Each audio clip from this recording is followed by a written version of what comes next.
अस्सलाम everyone, I hope आप सब ठीक होंगे। वीडियो स्टार्ट करने से पहले आप सबसे रिक्वेस्ट है कि वीडियो को लाइक करें, चैनल को सब्सक्राइब करें और बेल आइकन को दबा दें ताकि आने वाली तमाम वीडियोस आप तक पहुंचती रहें। हमारी आज की वीडियो का टॉपिक है E.M. फोस्टर का novel a passage to India.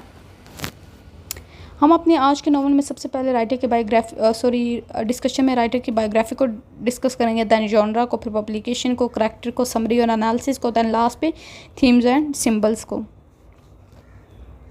अगर राइटर की बायोग्राफी को देखा जाए तो E.M. फोस्टर जो हैं वो 1879 में पैदा हुए और 1970s में उनकी डेथ हो गई थी। ये एक इंग्लिश नॉवलिस्ट और एसिस्ट हैं। और अगर इसके अलावा देखा जाए तो इनके वर्क्स में जो बहुत ज़्यादा थीम्स फ्रीक्वेंटली यूज़ होती हैं उसमें सोशल क्लास हो जाएगी, ह्यूमन रिलेशनशिप्स और कल्चर डिफरेंसेस। ठीक है, इन्होंने और बहुत सारे वर्क लिखे जिसमें आ रूम विद द व्यू भी इनका मोस्ट फेमस वर्क है। ठीक है, अगर इसके जॉनरा को देखा जाए तो ये एक नावल है और इसके अलावा ये मॉडर्निस्ट लिटरेचर, क्योंकि इसमें ये कॉलोनाइजेशन का कॉन्सेप्ट एक तो दिखाएगा और दूसरी तरफ जो करैक्टर्स हैं उनकी किस तरह वो लेयर्ड में या फ्रेगमेंटेड आइडेंटिटीज़ वगैरह के इशू को करेंगे। इसके अलावा सोशल पॉलिटिकल फिक्शन भी है ये। अगर नावल की पब्लिकेशन को देखा जाए तो फर्स्ट पब्लिश हुआ था ये 1924 में और इसके अलावा अब तक इस नावल को कोई स्पेसिफिक अवार्ड नहीं मिला, लेकिन ये जो है एक मोस्ट फेमस वर्क है फोस्टर का। इसको मास्टरपीस भी कहते हैं फोस्टर का।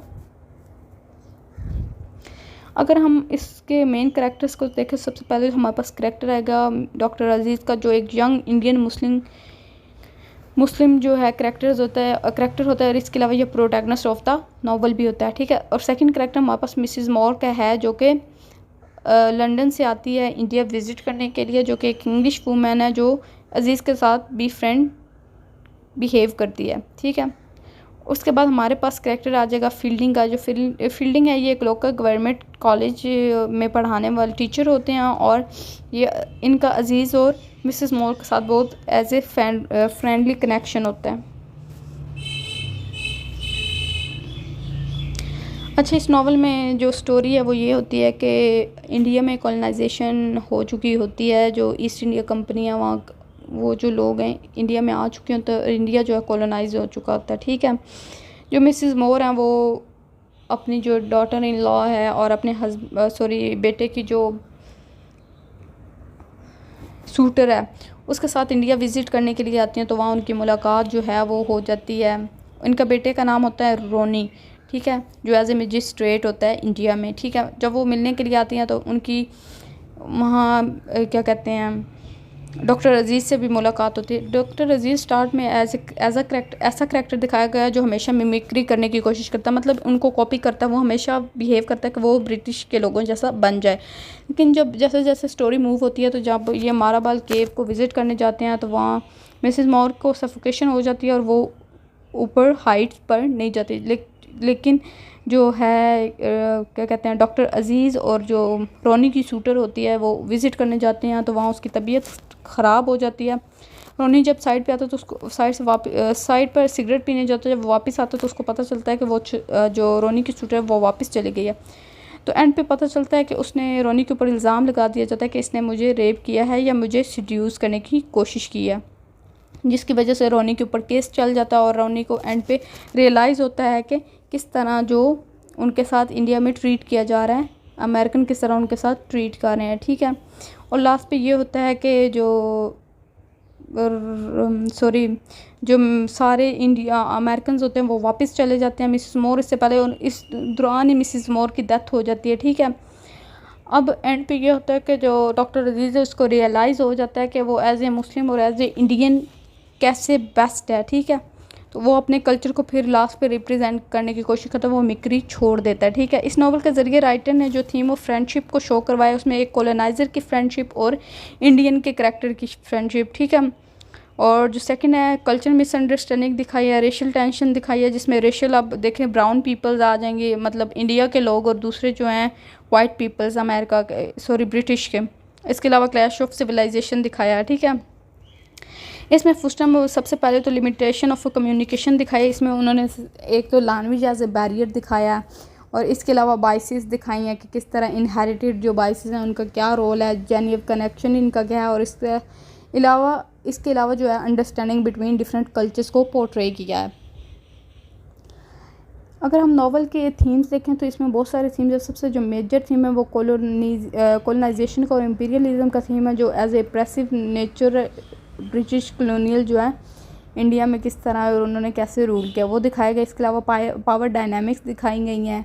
इसमें दिखाया गया कॉलोनाइज और कॉलोनाइज़र का कनेक्शन, ठीक है। इसमें सेल्फ और अदर का कॉन्सेप्ट आ जाएगा कि जो कॉलोनाइज़र हैं वो सेल्फ मतलब सेंटर में और जो कॉलोनाइज्ड हैं वो पैराफरी में है, ठीक है, वो अदर्स का कॉन्सेप्ट आ जाएगा। और जो सेकंड थिंग है हमारे पास वो है आइडेंटिटी और कल्चर डिफरेंसेस, ठीक है।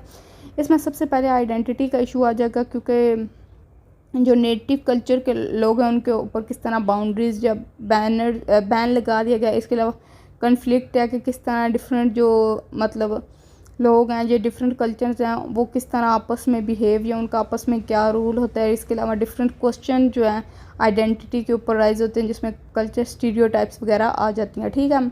इसके अलावा फ्रेंड और ब्रेटेल का दिखाया गया, फ्रेंडशिप दिखाई गई है कैरेक्टर ऑफ अजीज़ और फील्डिंग के ज़रिए, ठीक है। ये किस तरह जो फ्रेंडशिप में वो कम्प्लेक्सिटीज़ आती हैं, ये इसमें कॉलोनियल पर्सपेक्टिव दिखाया गया, ठीक है।